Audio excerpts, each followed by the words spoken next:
इस समय मौजूद हूँ नेशनल हाईवे 9, यानी कि नेशनल हाईवे वो 9 जो एक बार फिर सुर्खियों में, यानी कि एक बार फिर डग्गा मार का आतंक कहूँ या फिर पुलिस की ढीला ढीली, ये तो एक अलग चीज़ होगी।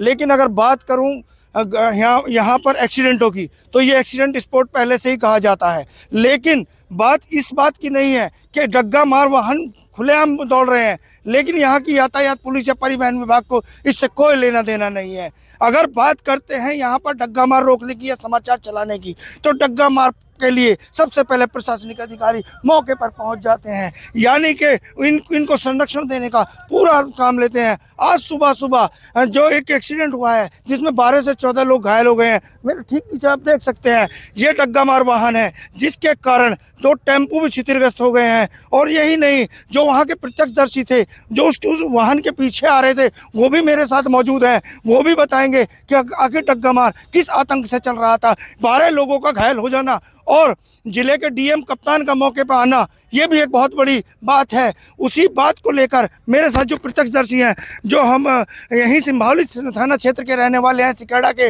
और सामाजिक कार्यकर्ता भी हैं, जिन्होंने घायलों को भी अस्पताल पहुंचाने के लिए पूरा योगदान किया है। मैं त्यागी जी से पूछना चाहूँगा, आखिर त्यागी जी, जब आप इसके पीछे चल रहे तो क्या हुआ था?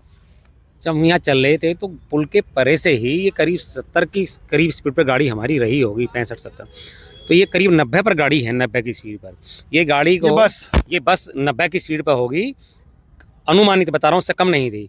तो कभी उधर ले जाते थे, कभी इधर, इस तरीके से गाड़ी ला रहे थे जैसे कि ड्रिंक करके चलता है या फिर नींद में चल रहा हो।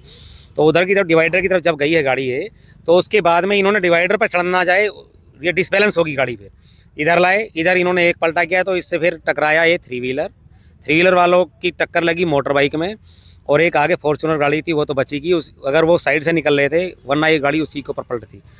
तो अच्छा, सवारी कितनी होंगी बस में? सवारी 40 से ऊपर थी इसमें। 40 से ऊपर। घायल लगभग कितने? आप तो प्रत्यक्षदर्शी थे, आपने घायलों को पहुंचाया? घायल जितने थे, मैं जब सबसे पहले हम यहाँ मौके पर मौजूद थे, उस समय में जितने 3 व्हीलर में थे उनकी चोट ज़्यादा स्थिति थी, लेकिन तब इसमें से निकाला है तो करीब 16 लोग मेरे नोटिस में थे जिनको चोट ज़्यादा लगी। 16 लोगों को बस में, और जो ये 2 3 व्हीलर और ये इनका टोटल मिलाकर के 16 थे जिनको चोट ज़्यादा थी। उनमें ज़्यादा भी 3 ऐसे हैं जिनकी स्थिति ज़्यादा नाजुक है। अख्तर जी, आप सामाजिक कार्यकर्ता, अच्छा डग्गा मार का वाहन ज़्यादा नहीं है? बहुत ज़्यादा है, और ज़्यादा की बात यह है कि ये तो चलाते इस तरीके से चलाने का कोई औचित्य ही नहीं होता है, ये तो सबको ले मारेंगे भाई। लगातार 40 लोगों का होना और इतनी ऊंचाई से नीचे गाड़ी का गिरना और एक्सीडेंट होना, ये एक बार नहीं पलटी है, डबल पलटी है। एक बार पहले पलटी, फिर दोबारा इसको ऐसे पलटा मारा इसने, तब जाके नीचे रुकी थी गाड़ी आकर। ये बात हो रही थी। हमारी प्रत्यक्षदर्शी जो मौके पर मौजूद थे, त्यागी जी, उन्होंने बताया कि 40 लोग सवार थे, 16 लोग घायल हुए। घायलों को इन्होंने अस्पताल पहुंचाया, बाद में इन्होंने प्रशासनिक अधिकारियों से वार्तालाप कर यहाँ प्रशासनिक अमले को बुलाया। जब तक प्रशासनिक अमला यहाँ पहुँचा, तब तक यहाँ पर सामाजिक कार्यकर्ता और कुछ ग्रामीणों की मदद के साथ उनको अस्पताल पहुंचाया। ये एक बहुत बड़ी बात है कि डग्गा मार का हब गढ़मुक्तेश्वर है, और गढ़मुक्तेश्वर का प्रशासन इस पर कोई भी कार्रवाई करने को तैयार नहीं है। यहाँ यही नहीं है, इस डग्गा मार को अगर देखा जाए तो इस डग्गा मार का आतंक इतना भी देखा गया है कि एक बार में 12 14 लोगों ने अपनी जान भी गंवाई है। क्या कि ये बताइए आप, जब ये पलट गई, प्रशासन लगभग कितने समय में? प्रशासन को जैसे सूचना की, हमने कप्तान साहब से बात की, कप्तान साहब ने तुरंत उसको जो है एकदम मैसेज किया, और सीएमओ साहब का भी बहुत बड़ा योगदान रहा, प्रशासन अधिकारी रहा। लेकिन यहाँ पर जो जनता लोकल की जो थी, हमने गाड़ी आगे लगाई, उनसे आग्रह किया, रुकवाया, तो उन्होंने बहुत हेल्प की।